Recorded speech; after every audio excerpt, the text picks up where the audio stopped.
Xi Jinping अपने देश में एक नया फरमान जारी कर देते हैं और कहते हैं युद्ध की तैयारी करनी है, लेकिन अब रोबोट से युद्ध लड़ा जाएगा। Military to step up use of unmanned AI technologies. बोले युद्ध में जाने के लिए एआई का इस्तेमाल होगा, ह्यूमनॉइड रोबोट का इस्तेमाल होगा। मतलब अब चीनी आर्मी को भी ये बचाने की तैयारी कर रहे हैं। अब उसकी जगह मशीनों से लड़ाई होगी। इसके क्या मायने हैं? क्या आने वाले समय में जंग मशीनें लड़ेंगी? क्या इस तरह से जो आप देख रहे हैं किसी भी क्रिटिकल कंडीशन में मूवमेंट करते हुए रोबोट्स को आप स्क्रीन पर चलते हुए देख रहे हैं, इस तरह से फाइट के लिए रोबोट गन लगा करके इंसानों के साथ जंग में, जहां पर की जान का खतरा मशीन की जान का खतरा होगा, जिसमें जमीन जान नहीं है, वो जाकर ऑलरेडी क्या इस तरीके से युद्ध को आसान बना देगा? क्या इस तरीके से रोबोट सुरक्षा मिशनों में सेना के साथ बहुत सारे मोर्चों पर युद्ध लड़ता हुआ दिखाई देगा? ये सारी बातें आज के बहस में बन चुकी हैं। इतना ही नहीं, जब सैनिक भी रोबोट के रूप में या रोबोट ही सैनिक होंगे तो क्या होगा? यानी आने वाला समय कहीं ना कहीं मेटावर्स के वॉर सीन का सा दिखाई देने लगेगा। यानी कि फ्यूचर वॉर रोबोट की वजह से होंगी, रोबोट ही सुरक्षा कर्मचारी होंगे। इस समय पर बड़े प्रदर्शन चल रहे हैं, बिल्कुल पुलिस की वेशभूषा में रोबोट चलते हुए दिखाई दे रहे हैं। रोबोट्स को देख करके पुलिस की पुलिसिंग जो है वो रोबोट करते हुए शो ऑफ सीधा सीधा चीन की सड़कों पर किया जा रहा है। हम डिटेल में इन सब बातों पर चर्चा करेंगे, लेकिन उससे पहले एक जरूरी जानकारी। आपने अगर इतनी देर तक वीडियो सुन लिया है तो आपने 2-4 मिनट हमारे साथ बिता ली है। अब कुछ सेकंड और बिताइए और चैनल को रुक करके पहले सब्सक्राइब कर दीजिए। ऐसा इसलिए क्योंकि आप एक बार कहीं ना कहीं वीडियो में खो जाते हैं और जो सबसे जरूरी काम है वो भूल जाते हैं। आपका जो योगदान है हमारे लिए वो बहुत मायने रखता है। सब्सक्राइब का बटन दबा करके हमारे इस काम को जो हम आपके लिए एक साथ मिलकर कर रहे हैं, इसे अपना समर्थन दीजिए। चलिए शुरू करते हैं मेरे प्यारे साथियों।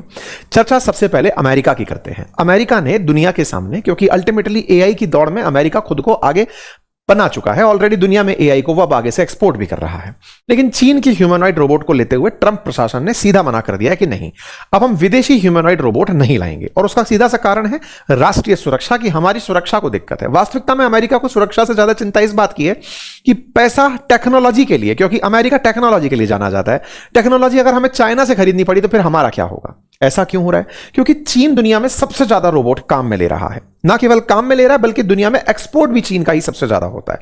2024 में चाइना ने अपने फैक्ट्रीज में लगभग 3.25 लाख इंडस्ट्रियल रोबोट यूज किए, जबकि अमेरिका सिर्फ 34,000 रोबोट यूज कर पाया। चाइना के कारखानों में 20 लाख से ज्यादा जो इंडस्ट्रियल रोबोट हैं वो काम कर रहे हैं, जबकि अमेरिका में अभी लगभग 4 लाख इंडस्ट्रियल रोबोट काम कर रहे हैं। जहां तक बात हो रोबोट की, तो सबसे ज्यादा रोबोट खरीदने वालों में चाइना से अमेरिका ही सबसे आगे खड़ा है। चाइना की कई कंपनियां जैसे यूनिट्री है, एजीआई बॉट है, गैलबॉट है, ये वो कंपनियां हैं जो कि इस समय एक्सपोर्ट में सबसे आगे खड़ी हैं। इसी के चलते जब इनके ऊपर बैन लगेगा तो अमेरिकी कंपनी जैसे टेस्ला है, फिगर एआई है, बोस्टन डायनामिक्स है, इन्हें फायदा होगा, क्योंकि चाइनीज सामान के आगे ये लोग टिक नहीं पा रहे थे। अमेरिका ने ऐसा पहले चिप्स के साथ भी किया हुआ है, हुआवे के साथ भी किया हुआ है। टिकटॉक के केस में भी आपने देखा कि अमेरिकी कारोबार अमेरिका ने चाइना से खरीद लिया। कहीं ना कहीं अब एक बात तो तय है कि अमेरिका चाइना की टेक्नोलॉजी में जो एंट्री है उससे डर रहा है। अब इतनी देर तक चलती चर्चा में आपके दिमाग में एक सवाल आ चुका होगा, चाइना की बात कर रहे हो, भारत की बात कब करोगे? भारत वाले कहीं खड़े भी हैं या नहीं? सही सवाल है, और भारत के लिए वाकई में ये सोचने का विषय है। हम टेक्नोलॉजी में अमेरिका और चीन कब तक पढ़ते रहेंगे? हम कब खुद इस काम में आगे बढ़ेंगे? आज हम कहां हैं ये सेशन के अंत में मैं आपको जरूर बताऊंगा, लेकिन ये जरूर है कि हम टॉप 10 में भी नहीं खड़े हैं। चलिए थोड़ा और आगे बढ़ते हैं। जहां तक बात अमेरिका और चाइना की हम कर रहे हैं, तो अमेरिका ने बहुत पहले ही चीन को अपनी तरफ से दी जाने वाली जो एनवीडिया की चिप्स थी वो रोक दी थी कि तुम हमारे यहां से चिप्स मंगाते हो और उनका इस्तेमाल एआई में करते हो। चाइना ने अपने स्तर पर सारी चीजें, फिर चाहे हुआवे के ऊपर लगा हुआ बैन हो, चाइना ने खुद विकसित की। अमेरिका ने यह तक कहते हुए कि चाइनीज लोग हमको माल बेच करके पैसे कमाते हैं, अमेरिका ने उनके ऊपर कई बार बैन लगाया। यानी टेक्नोलॉजिकली जो लड़ाइयां हैं वो आप देखते आए। सोशल मीडिया में टिकटॉक कैसे ट्रंप ने आते ही अमेरिका से, चाइना से हड़पा कि भाई जो अमेरिकी कारोबार है वो हमें दे दो, क्योंकि अमेरिका ये समझ चुका है कि चाइना ना केवल डेटा पर बल्कि टेक्नोलॉजी पर भी अमेरिका पर अब धीरे धीरे भारी पड़ रहा है। अब इस पूरी लड़ाई में 2 सुपर पावर्स अमेरिका और चीन आमने सामने हैं, और इसी आमने सामने में ट्रंप अपना धंधा ढूंढ लेते हैं। एरिक ट्रंप के बारे में सूचना निकल कर आई है, उनके बेटे के बारे में, कि वो इस समय पर ह्यूमनॉइड रोबोट की कंपनी में पार्टनर बन चुके हैं। जहां धंधा पिताजी दूसरों का बंद करते हैं, ये अपना दुकान खोल लेते हैं। हालांकि चाइना ने इस बात पर अमेरिका को साफ कहा है कि आप हमारे साथ इस तरह का बर्ताव नहीं कर सकते, ये अगर होता है तो रिश्तों को बड़ा नुकसान इससे पहुंचेगा। लेकिन अमेरिका तो अमेरिका है। लेकिन इसी बीच में जब अमेरिका यह कह रहा हो कि हम चाइना से ह्यूमनॉइड रोबोट नहीं खरीदेंगे, उधर शी जिनपिंग कहते हैं कोई बात नहीं, मत खरीदो, हम अपनी सेना में ह्यूमनॉइड रोबोट घुसा दे रहे हैं। अब कहो सेना जो है वो यूज करेगी इस मतलब मिलिट्री एप्लीकेशंस में एआई और रोबोट। ये बात उन्होंने जो पीपल्स लिबरेशन आर्मी है उसकी 99वीं वर्षगांठ में बोलते हुए कहा कि हमको अब सेना को बहुत आधुनिक तरीके से आगे लेकर चलना है। इस बात के क्या मायने निकाले जाएं? मायने ये कि आने वाले समय में चीन की सेना में रोबोट दिखाई दे जाएंगे। जहां तक बात हो रोबोट की कि सबसे पहले कौन इसमें आया, तो साथियों बात 1921 से निकल करके आती है जब रोबोट पहली बार शब्द आया। मतलब आज का नहीं है, 100 सालों से चला आ रहा है। लेकिन 2008 में ह्यूमनॉइड रोबोट की चर्चा होना शुरू हुई थी। इस दौर में रोबोट का जो निर्माण हुआ वो मशीन के रूप में, कि मशीनों का काम, इंसान का जो काम है वो अगर मशीन करे तो वो काम आसानी से करे, प्रिसीजन और एक्यूरेसी से करे।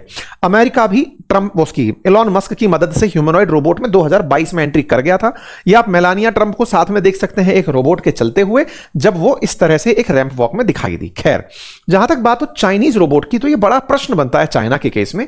यार चाइना वालों के पास इतनी बड़ी आबादी है, वो रोबोट किस जंजाल में क्यों फंसे हैं? उन्हें लोगों को रोजगार देने पर फोकस करना चाहिए, वो रोबोट के पीछे क्यों पड़े हुए हैं? इसकी भी बड़ी दिलचस्प कहानी है। कहते हैं कि चीन के सर्वोच्च नेता हुआ करते थे देंग शियाओपिंग। उन्होंने चीन की अर्थव्यवस्था को जब पब्लिक के लिए खोला कि भाई सुनो, अब हम लोग जैसे आज 1991 की अपन बात याद करते हैं, लिबरलाइजेशन, प्राइवेटाइजेशन, ग्लोबलाइजेशन भारत ने अपनाया, ऐसे चाइना ने 1978 में यह अपना लिया था और कहा था कि चाइना में आकर फॉरेन कंपनियां निवेश कर सकती हैं। और स्पेशल इकोनॉमिक जोन जिसे सेज कहते हैं, जैसे हमारे देश में, ऐसे चाइना में भी बनाए गए। उसमें धीरे धीरे America, Japan, south Korea, Germany, यहां के निवेशक आकर के निवेश करने लगे और चाइना में कई तरह की टेक्नोलॉजी पहुंचने लगी। जैसे आज हम देखते हैं नीमराना के अंदर सेज बना हुआ है, राजस्थान के कई जगहों पर काम कर रहे हैं सेज के अंदर बहुत सी कंपनियां, जैसे भारत के अंदर जापानी कंपनियां काम कर रही हैं, जर्मन कंपनियां, ऐसे चाइना में भी कंपनियां पहुंचना शुरू हुई। इसी बीच में चाइना के जो लोग लेबर बन रहे थे, जा जाकर के काम कर रहे थे, चीन ने यहां पर एक मौका समझा कि देखो दुनिया के लिए हम सस्ते लेबर जरूर देते हैं, दुनिया की हम फैक्ट्री बनने की हिम्मत भी रखते हैं, लेकिन क्या होगा जैसे जैसे लोगों के पास पैसा पहुंचने लगेगा, मजदूरी बढ़ने लगेगी। और जब मजदूरी बढ़ने लगेगी, यही कंपनियां जो सस्ते लेबर के लिए आज हमारे पास आई हैं, ये हमारी लेबर्स की बढ़ती हुई सैलरी के कारण भाग जाएंगी।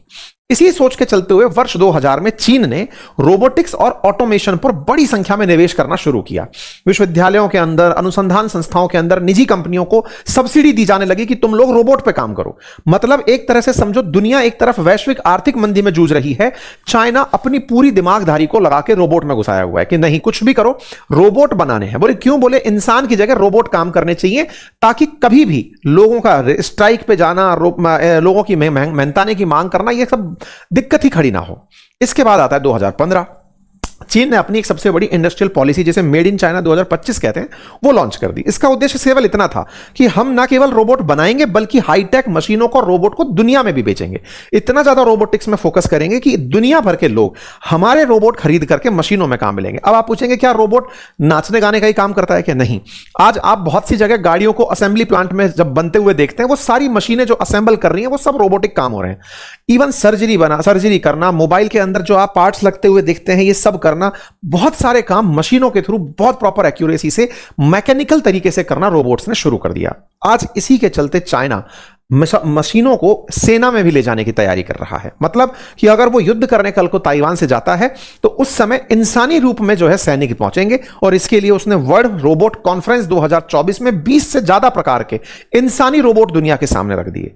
चीन की फैक्ट्रीज में आज 20 लाख से भी ज्यादा रोबोट काम कर रहे हैं और लगातार, मतलब दुनिया के अंदर 28% रोबोट का जो आंकड़ा है ना, वो अकेला चाइना लेकर चल रहा है। मतलब यह समझकर चलिए कि दुनिया भर में अगर ह्यूमनॉइड रोबोट की बात कभी की जाए तो अकेला चाइना 90% पर कवरेज बनाया हुआ है।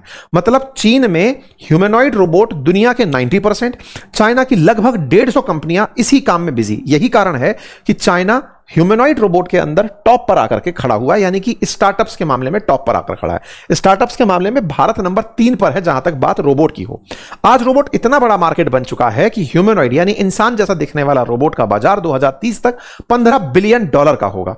चाइना केवल बेचने पर ही फोकस नहीं कर रहा है, अपने प्रिसीजन और एक्यूरेसी को बढ़ाने के काम कर रहा है। यही कारण है कि जब दुनिया के टॉप 10 देश तलाशते हो जो कि इस समय रोबोट सप्लायर के रूप में है, तो हम कहीं पर भी नहीं खड़े हैं। यूएस, चाइना, जर्मनी, जापान, ये वो देश हैं जो टेक्नोलॉजी सप्लायर बनकर खड़े हैं कि हमसे टेक्नोलॉजी ले लो। और आज इस तरह के प्रदर्शन करके चाइना दुनिया के अंदर एक साइकोलॉजिकल बैरियर पैदा कर रहा है कि सुनो हम कितना आगे जा चुके हैं। तकनीकी अपने आप में, चाहे स्पेस के अंदर हो, चाहे मनोरंजन में हो, हर जगह चाइना कहीं ना कहीं रोबोट्स के कार्रवाइयों को दिखा दिखाकर लोगों को मतलब एक सुप्रीमेसी लेता जा रहा है नॉलेज के अंदर कि देखो किस तरह से काम किया। रोबोट मैराथन दौड़ रहे हैं, रिंग में फाइट कर रहे हैं, पुलिस के रास्ते में बन करके ट्रैफिक कंट्रोल इस समय रोबोट कर रहे हैं, पुलिसिंग का काम रोबोट कर रहे हैं। ये सारी तस्वीरें इस समय, अभी हद तो तब हुई जब फ्रेडरिक मर्ज जो कि जर्मनी के चांसलर हैं, अभी मतलब 4 महीने पहले जब चाइना आए थे, तब उनके सामने रोबोट्स के थ्रू डांस करवा के दिखाया गया। प्रेजेंटेशन इस तरह से दी गई कि मर्ज के सामने, जर्मन चांसलर के सामने जो परंपरागत नृत्य है वो रोबोट करते हुए दिखाई दिए। मतलब इतना वेल कोऑर्डिनेटेड तरीके से ये सारा काम करके इन्होंने दिखाया। ये सर्विसेज नहीं है, ये टेक्नोलॉजी है, इसके लिए मशीन इन्वॉल्व है। चाइना ये सब करके दुनिया के दिमाग में एक छाप छोड़ रहा है, और वो ये कि हम तकनीकी में आप सबको पीछे छोड़ते चले जा रहे हैं। तो अब चाइना जब भारत के साथ जंग में होगा तो निश्चित ही एक बहुत बड़ा विषय हमारे लिए, ना केवल फेक जो नैरेटिव होता है वो होगा, बल्कि तकनीकी भी लड़ाई के दौर में एक बहुत बड़ा संघर्ष का विषय बनेगा। अब सवाल करते हैं भारत कहां खड़ा है। तो जहां तक बात है भारत की, तो हमारी सेना भी तेजी से एआई और डेटा आधारित तकनीकी में तेजी से आगे बढ़ रही है। हमारी भी एआई आर्मी, नेवी, एयरफोर्स के साथ साथ काम कर रही है। सीमा सुरक्षा के लिए हम लोग एआई पावर्ड सर्वेलांस सिस्टम में आगे बढ़ रहे हैं, और एआई के नाम पर हम भी ह्यूमनॉइड रोबोट्स के साथ काम करना, भारत शक्ति जैसे हालिया अभ्यास में हमने खुद ने परेड के अंदर भी भविष्य को कैसा मानते हैं हमने वो दिखाया है। भारत ने अभी बीते कुछ समय में ये सब चीजें महसूस की हैं कि आने वाले समय में भारतीय सेना के लिए चाहे ड्रोन हो, चाहे काउंटर ड्रोन सिस्टम हो, उन सब चीजों में हमें तकनीकी को अपने साथ लाना होगा। और यही कारण है कि भारतीय सेना भी अब आने वाले समय में अपना जीपीटी जैसा सिस्टम सेल एआई विकसित करने में लगी हुई है। हम भी आने वाले समय में तकनीकी के आधार पर बढ़ते हुए म्यूल जैसे मल्टी यूटिलिटी लैग्ड इक्विपमेंट कहते हैं, एक रोबोटिक डॉग, वो भी शामिल करने की उसमें चल रहे हैं, ताकि हम लोग भी सेना के लिए इस तरह के रोबोट और कैमरे लेकर के अपना काम कर सकें। कुल मिलाकर जंग तकनीकी की होगी। अब वो शायद दौर चला गया जब बॉर्डर्स के आमने सामने लोग खड़े होकर के गोलियां चलाया करते थे। आपको क्या लगता है अपनी राय कमेंट बॉक्स में जरूर दीजिएगा, लेकिन उससे पहले, कमेंट से पहले आप सब्सक्राइब वाले बटन को दबाकर चैनल को सब्सक्राइब करना मत भूलिएगा। फिलहाल के लिए इतना ही। अपना ख्याल रखें। धन्यवाद।